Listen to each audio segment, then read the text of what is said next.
Hello guys, R.F.. Suri के बारे में अपन आर्ट एंड कल्चर के बारे में चर्चा कर रहे थे। बेसिक जानकारी देखी थी अपने दुर्गों के बारे में। अब बात करते हैं, उनको एकदम डिटेल से पढ़ेंगे किस प्रकार से कौन से संभाग में कितने दुर्ग हैं, कौन कौन से दुर्ग हैं, उन सारे दुर्गों के बारे में कंप्लीट जानकारी लेने वाले हैं। तो सबसे पहले नंबर 1 के बारे में अपन चर्चा करेंगे। नंबर 1 पर कौन सा जाता है? उदयपुर संभाग। कौन सा आएगा? उदयपुर संभाग।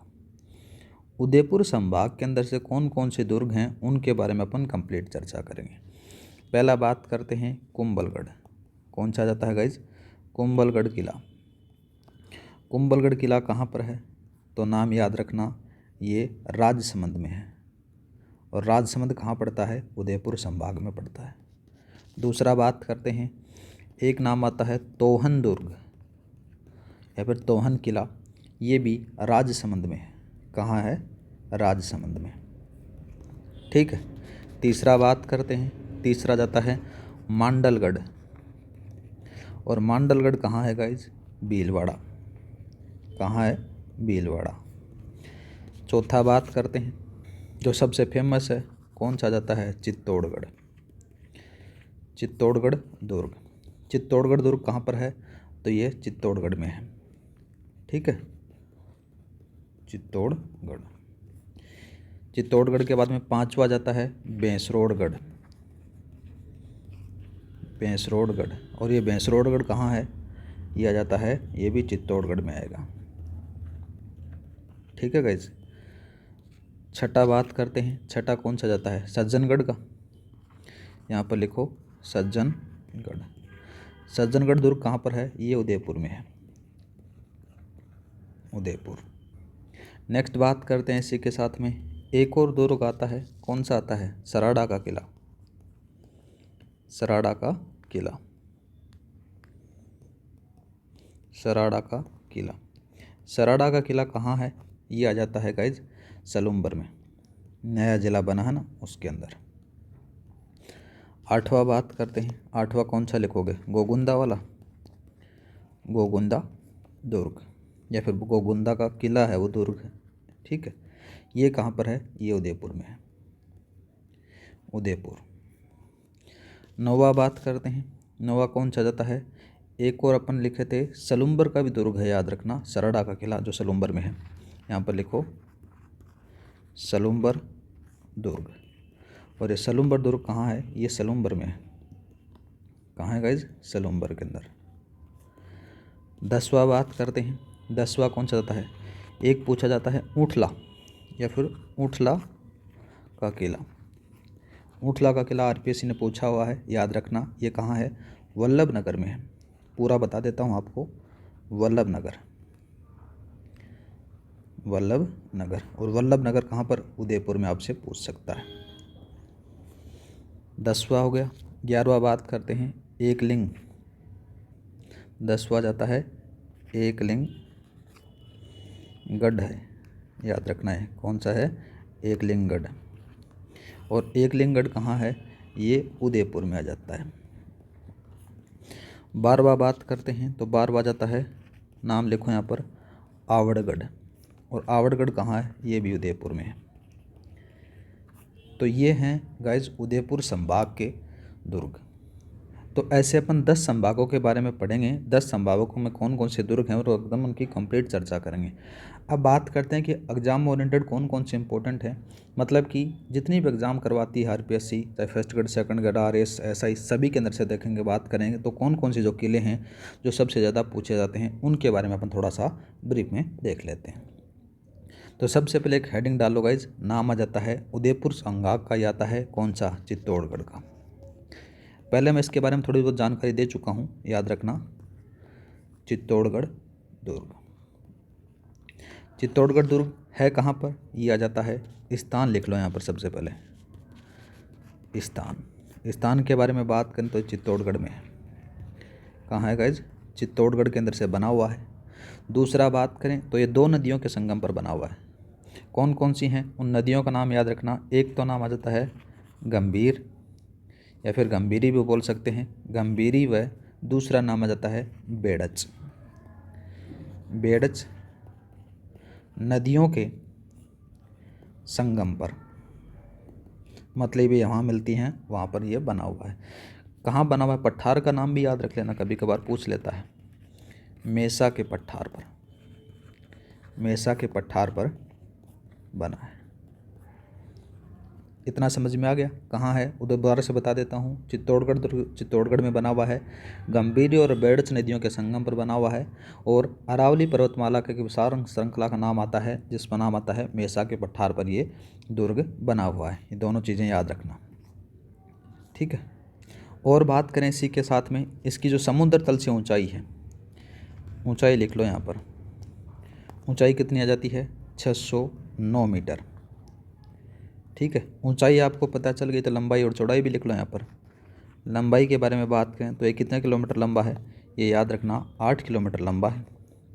चौड़ाई के बारे में बात करें तो चौड़ाई कितनी है गाइस? इसकी चौड़ाई आ जाती है 2 किलोमीटर। और बात करें इसकी बेसिक जानकारी के बारे में, ये क्या होता है कि दिल्ली से मालवा और गुजरात जाने वाले मार्ग पर स्थित होने के कारण क्या है, प्राचीन और मध्यकालीन इस दुर्ग की जगह है विशेष महत्व है, देखने को मिल जाता है। और बात करें तो चित्तौड़गढ़ का किला प्राचीन दुर्ग भी माना जाता है। और जनश्रुतियों के अनुसार बात करें तो ये महाभारत काल में भी विद्यमान बताया जाता है दुर्ग, ठीक है। अब बात करते हैं इसके निर्माताओं के बारे में। निर्माताओं का जब संबंध बात करें ना, तो देखो सबसे पहले इसका संबंध आ जाता है कि बहुत सारे साक्ष्य प्राप्त हुए हैं। साक्ष्यों के अनुसार बात करें तो चित्तौड़गढ़ दुर्ग का जो संबंध है मौर्य वंशीय शासकों से रहा है। संबंध लिख सकते हो यहाँ पर। इसका क्या लिखोगे? संबंध के बारे में जब चर्चा करें तो नाम याद रखना, मौर्य वंशीय शासकों से, ठीक है। इसका संबंध रहा है इस दुर्ग का। आगे बात करें तो मेवाड़ के एक इतिहासकार वीर विनोद बताते हैं कि मौर्य राजा चित्रांगद ने इसका निर्माण करवाया था, ठीक है। यहाँ पर लिख सकते हो वीर विनोद के अनुसार। वीर विनोद के अनुसार किसने निर्माण करवाया? याद रखना, मौर्य शासक था। मौर्य शासक नाम आता है उनका चित्रांगद मौर्य, ठीक है। चित्रांगद मौर्य इन्होंने निर्माण करवाया था, याद रखना। और इसने नाम क्या रखा? चित्रांगद मौर्य ने नाम के बारे में बात करें तो नाम इन्होंने रखा चित्रकूट। क्या रखा गाइस? चित्रकूट नाम रखा। फिर धीरे धीरे समय बदलता गया। समय बदलने के बाद में इसका नाम पड़ गया चित्तौड़गढ़। क्या पड़ गया? चित्तौड़गढ़। एक और ग्रंथ आता है कुमारपाल प्रबंधन के अनुसार, उसमें भी बताया गया है कि इसका निर्माता कौन है? चित्रांगद मौर्य है। सेम यही याद रखना।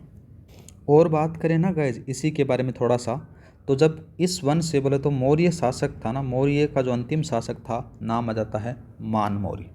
क्या था गाइज? यहाँ पर लिखो, मौर्य वंश का अंतिम शासक कौन था? यहाँ पर लिखो अंतिम शासक। अंतिम शासक के बारे में जब चर्चा करें तो नाम याद आता है, कौन आता है? मान मौर्य। कौन आता है? मान मौर्य।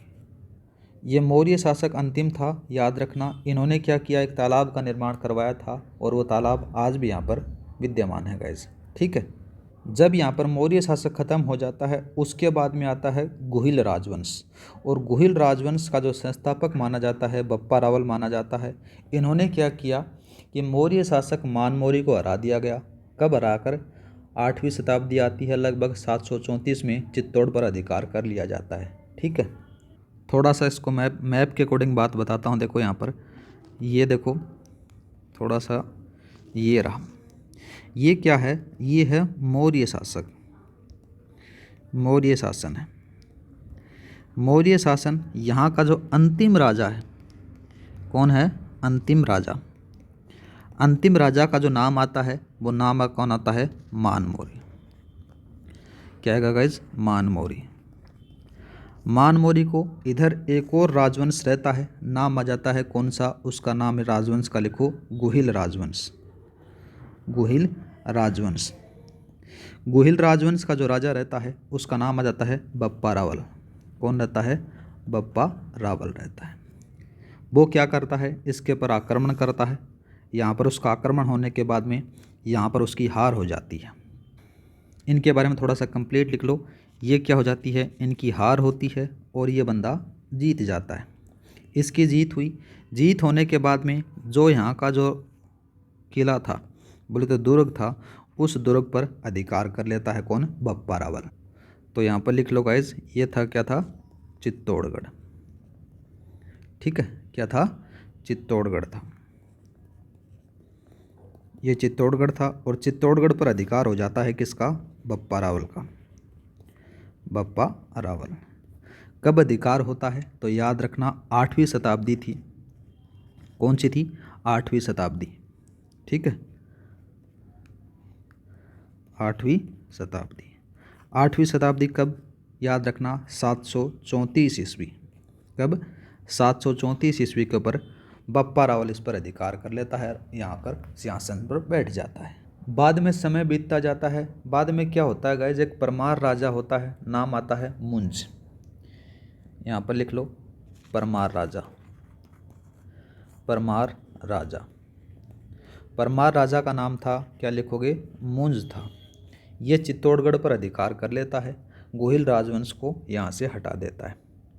फिर बाद में क्या करता है कि गुजरात के जो सोलंकी नरेश, जिनका नाम आता है सिद्धार्थ राज जयसिंह ने क्या किया, चित्तौड़गढ़ के अंदर से अपनी विजय पताका थी वो फहराई जाती है।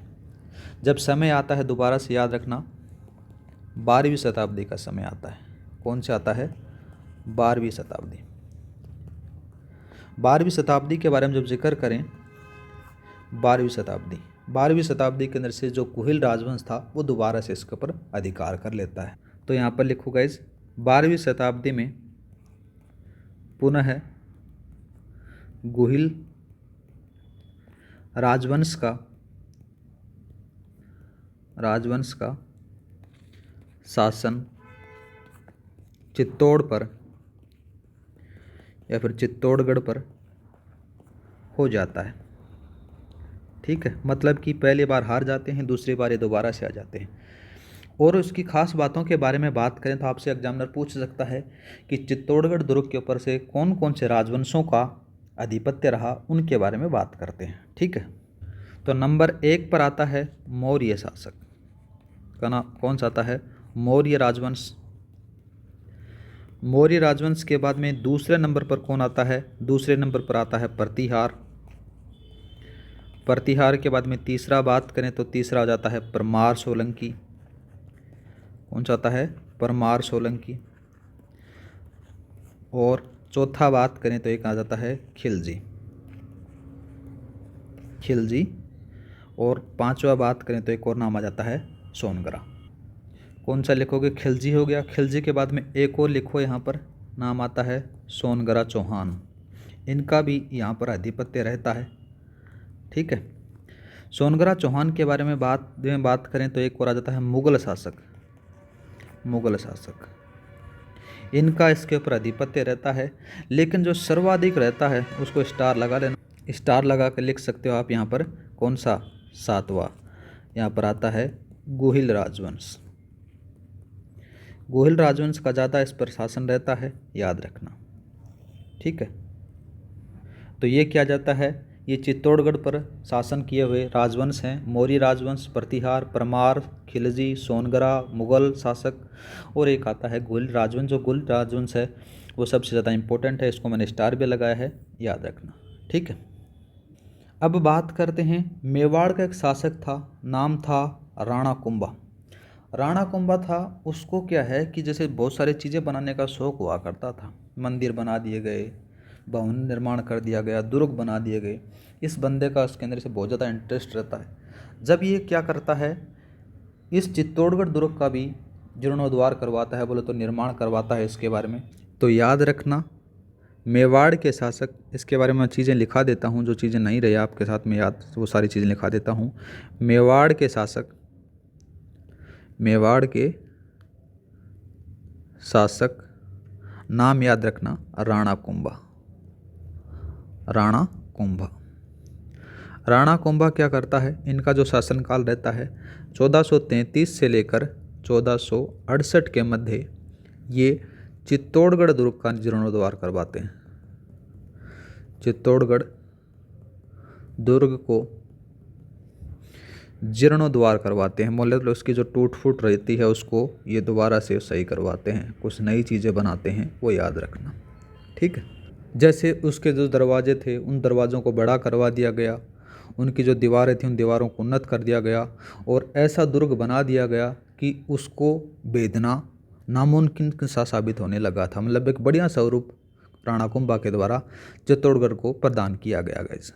और नई इमारतों का भी निर्माण करवाया गया। अब नई इमारतों के बारे में बात करें तो वीर विनोद आते हैं, वो बताते हैं। वीर विनोद यहाँ पर लिखो। वीर विनोद के अनुसार कुंभा ने यहाँ क्या क्या बनाया उन सारी चीज़ों के बारे में लिख लो गाइस। ठीक है। एक तो नाम बनाया इन्होंने विजय स्तंभ बनाया। क्या बनाया? विजय स्तंभ बनाया। दूसरा कौन सा बनाया? इसी के साथ में नाम आ जाता है कुंभ श्याम मंदिर। कुंभ श्याम मंदिर ये भी कुंभा के द्वारा बनाया गया था। तीसरा बात करें तो तीसरा रहता है लक्ष्मीनाथ। कौन सा आता है? लक्ष्मीनाथ मंदिर। ये भी इसी के अंदर है और इन्हीं के द्वारा बनाया जाता है। एक और बात करें तो नाम याद रखना रामकुंड। ये सारे के सारे किसने बनाए? कुंभा ने बनाए। ये कौन कहते हैं? वीर विनोद कहते हैं। तो इन चारों का नाम याद रखना। विजय स्तंभ किसके द्वारा बनाया गया? कुंभ श्याम मंदिर, लक्ष्मीनाथ मंदिर और रामकुंड है, ये सारे के सारे बनाए जाते हैं कुंभा के द्वारा। ठीक है। आगे बात करें, एक और इतिहासकार आता है जिनका नाम आता है GH ओझा। GH ओझा क्या कहते हैं? इनके बारे में बात करें ना गाइज। GH ओझा ये कहते हैं कि पहले जो चित्तौड़गढ़ था उस चित्तौड़गढ़ के अंदर से सड़क नहीं हुआ करती थी। ठीक है। बाद में जो सड़क का निर्माण करवाया जाता है वो किसके द्वारा करवाया जाता है?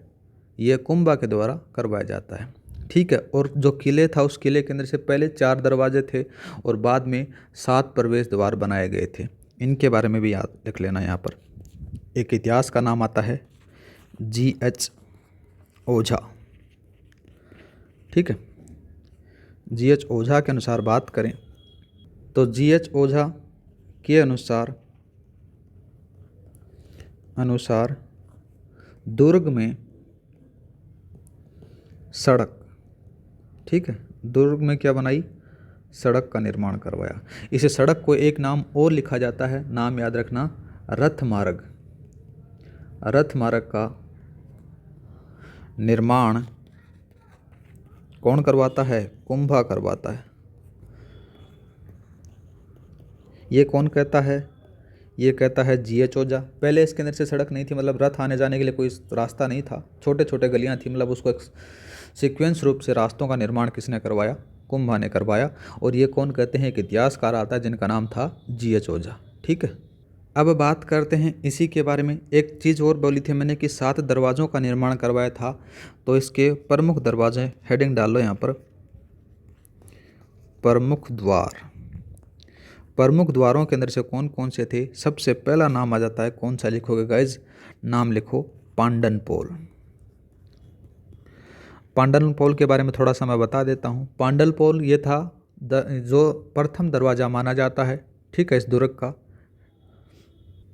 ऐसा सा दरवाज़ा बना हुआ है। ठीक है। बहुत ऊंचा सा। इस दरवाजे के पास में एक स्मारक बना हुआ है, ये रहा स्मारक। ठीक है। इस स्मारक के बारे में थोड़े से बात करते हैं। स्मारक, ये स्मारक किसका है? तो याद रखना ये प्रतापगढ़ के शासक थे। यहाँ पर लिखो प्रतापगढ़, प्रतापगढ़ के रावत बाघ सिंह। कौन आता है? बाघ सिंह का स्मारक है। कौन से दरवाजे के पास में बना हुआ है? पांडनपोल के पास में बना हुआ है। इनका दरवाज़ा क्यों बनाया गया? मेन चीज़ तो ये आ जाती है, कुछ ने इन्होंने भूमिका निभाई होगी। तो इन्होंने कहा जाता है कि जब चित्तौड़गढ़ के ऊपर दूसरा साका हुआ था उस समय बहादुर शाह की जो सेना के साथ में लड़ते हुए वीर गति को प्राप्त हो जाते हैं, इसलिए उनकी याद में यहाँ पर स्मारक बना दिया जाता है। पांडनपोल समझ में आ चुका।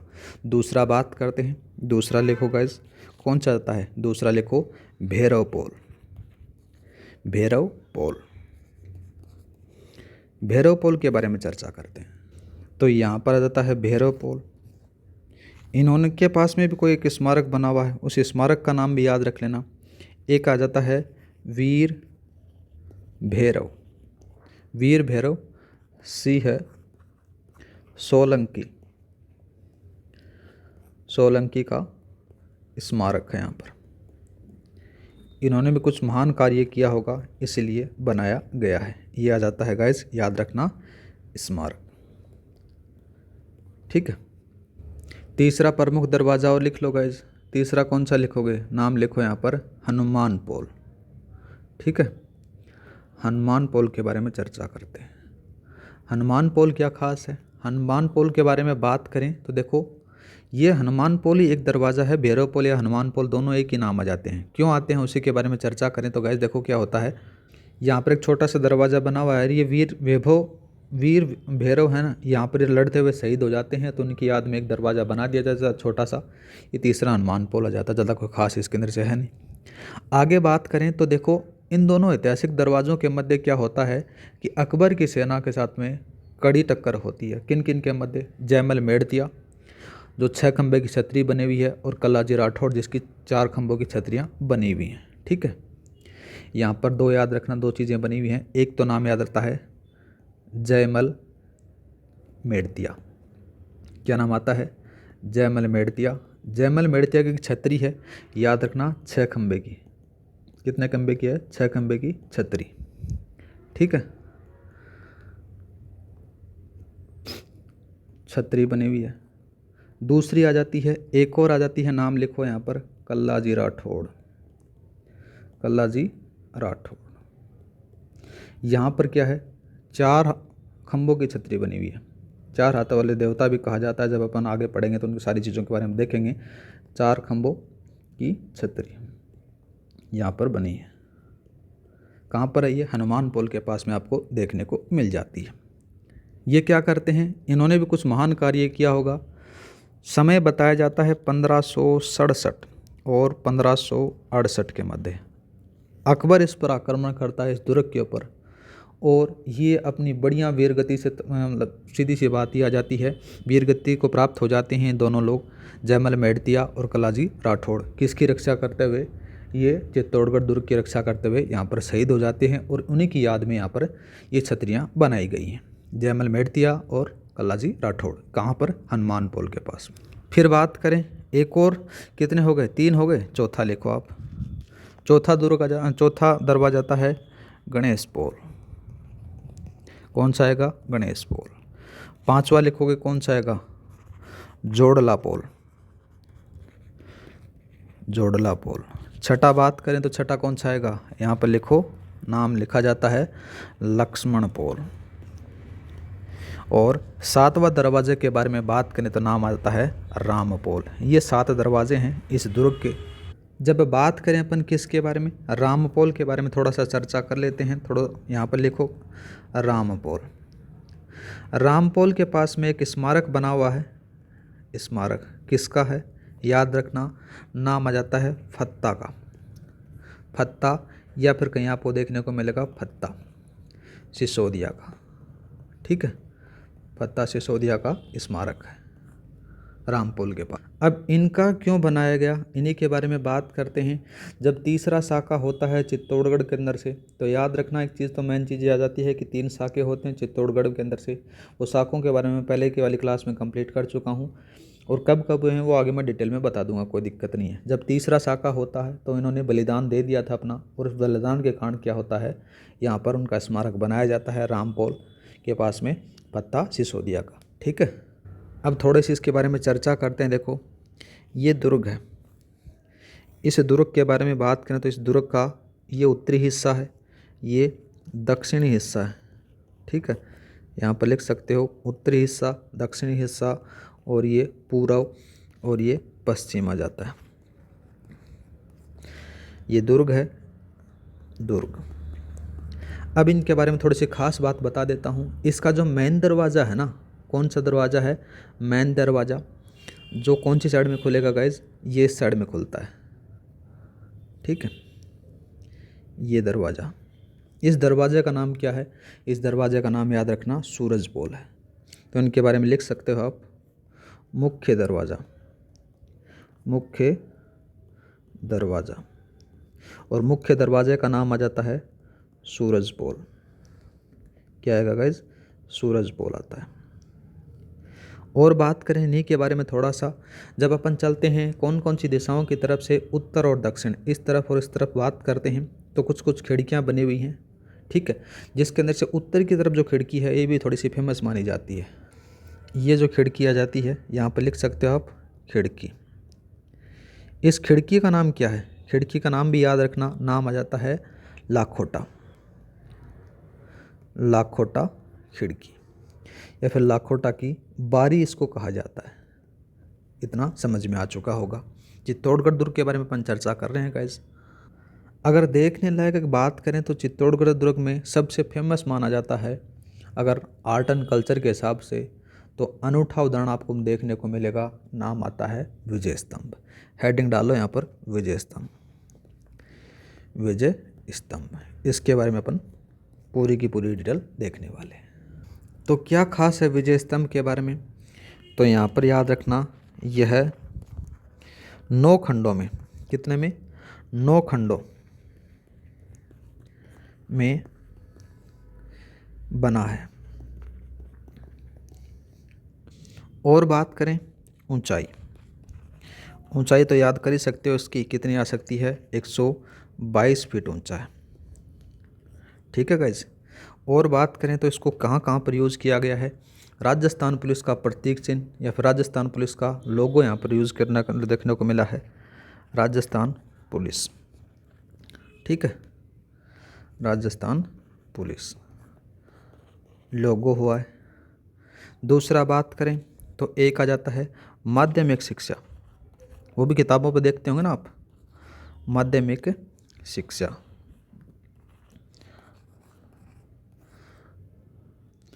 माध्यमिक शिक्षा लोगो।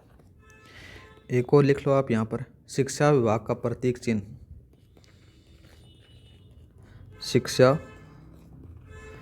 विभाग का लोगो, ये इसका यूज़ किया जाता है।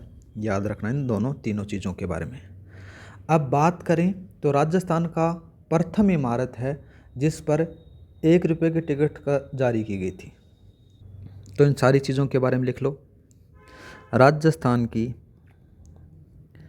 प्रथम इमारत, प्रथम इमारत है जिस पर डाक टिकट क्या जारी किया गया था? याद रखना, डाक टिकट जारी किया गया था, डाक टिकट जारी हुआ। कब हुआ? याद रखना। और कितने रुपए का हुआ? तो इन चीज़ों के बारे में 1 रुपये का, ठीक है। और कब हुआ वो भी लिख लो आप यहाँ पर। तो कब लिखोगे गाइज? यहाँ पर लिखो 15 अगस्त, 15 अगस्त 1949 को जारी होता है। अब ये 9 मंजिला है तो 9 लोगों के कुछ कथन हैं, उन कथनों के बारे में लिख लो आप यहाँ पर, थोड़ा सा ज़्यादा रहेगा कथन। पहला कथन आ जाता है किनका? नाम या आप यहाँ पर लिखो उपेंद्र नाथ का, उपेंद्र नाथ डे। इनका क्या कथन है उन्हीं के बारे में बात करें। इनका कथन आ जाता है, इन्होंने क्या दिया? विष्णु ध्वज गढ़ के नाम से कहा, ठीक है। दूसरा कथन लिख लो। दूसरा कथन किनका आएगा? फर्ग्यूसन का आ जाता है। ये तो बहुत बार पूछा जाता है, आरपीएससी का फेवरेट है, कोई ना कोई आपको एग्जाम में देखने को मिल जाता है। फर्ग्यूसन ने क्या कहा? फर्ग्यूसन ने इसकी तुलना किसने की? रोम के स्ट्रोज टावर से की थी। याद रखना कि तुलना रोम के नाम याद रखना आ जाता है स्ट्रोजन टावर, स्ट्रोजन टावर से इन्होंने की। तीसरा लिख लो आप यहाँ पर, तीसरा ये रहा। तीसरा कौन लिखोगे? डॉक्टर गोपीनाथ शर्मा का लिख लो, गोपीनाथ शर्मा। इन्होंने भी कथन दिया। क्या कथन दिया? इसके बारे में कहा कि लोक जीवन का रंगमंच कहा, लोक जीवन का रंगमंच कहा। ठीक है, 3 हो गए। चौथा लिखो आप यहाँ पर। चौथा कौन आएगा? नाम आ जाता है आर.पी. व्यास। आर.पी. व्यास क्या कहते हैं इसके बारे में? आर.पी. व्यास कहते हैं हिंदू प्रतिमा शास्त्र की अनुपम निधि के नाम से इसको कहा गया। इन्होंने लिखा हिंदू प्रतिमा शास्त्र की अनुपम निधि, ये इनके द्वारा कहा गया। और बात करें तो अगर इतिहासकारों के बारे में बात हो रही है तो कर्नल जेम्स टोड कहाँ पीछे रहने वाले थे, उन्होंने भी इसकी तुलना किससे कर दी गई? दिल्ली के कुतुब मीनार भले ही ऊंची हो लेकिन क्या है, विजय स्तंभ की जो कारीगरी है उससे बढ़कर नहीं है, मतलब कि उसकी कारीगरी की तुलना बढ़िया की इन्होंने। फिर आती है डॉक्टर सीमा राठौड़, ये बताते हैं कि संगीत भव्य चित्रशाला इन्होंने कहा इसको। फिर एक और नाम आता है गौरीशंकर ओझा का। गौरीशंकर ओझा कहते हैं कि पौराणिक देवी देवताओं का अमूल्य कोश इन्होंने कहा। फिर एक और अंग्रेज इतिहासकार आते हैं, नाम आता है डॉक्टर गोयडर्स। ठीक है, उन्होंने भारतीय मूर्तिकला का विश्वकोश इसको कहा। और लास्ट में आता है डॉक्टर राजशेखर व्यास, ये कहते हैं कि मध्ययुगीन मेवाड़ की स्थापत्य कला का यही नहीं क्या है कि बहुत बढ़िया इसके अंदर से प्रतिनिधित्व स्मारक के रूप में इन्होंने तुलना की। तो इन 8-9 लोग थे जिन्होंने कहा था। मेन जो चीज़ें मैंने लिखा दी गई हैं। ठीक है, आज के लिए इतना ही। मिलते हैं नेक्स्ट वीडियो में। नेक्स्ट वीडियो में अपन चर्चा करेंगे इस जो विजय स्तंभ है, इस विजय स्तंभ के अंदर से जाकर देखेंगे किस प्रकार से क्या क्या इसके अंदर से बना हुआ है, किसने इसका निर्माण करवाया, क्यों निर्माण करवाया, कितनी मंजिलें हैं, उन मंजिलों को क्या क्या नाम दिया गया, उन मंजिलों पर क्या क्या डिज़ाइनें बनी हुई हैं, वो सारा अपन कंप्लीट देखने वाले हैं। मतलब कि विजय स्तंभ को एकदम कंप्लीट से अपन डिस्क्राइब करेंगे। आज के लिए इतना ही। मिलते हैं नेक्स्ट वीडियो में। जय हिंद, जय भारत। क्लास की PDF फाइल आपको टेलीग्राम पर मिल जाएगी। क्लास अच्छी लगी हो तो लाइक और सब्सक्राइब करना न भूलें। टेलीग्राम का जो लिंक है डिस्क्रिप्शन में दे रखा है, वहाँ पर जाकर आप ज्वाइन कर सकते हो। ठीक है गाइज।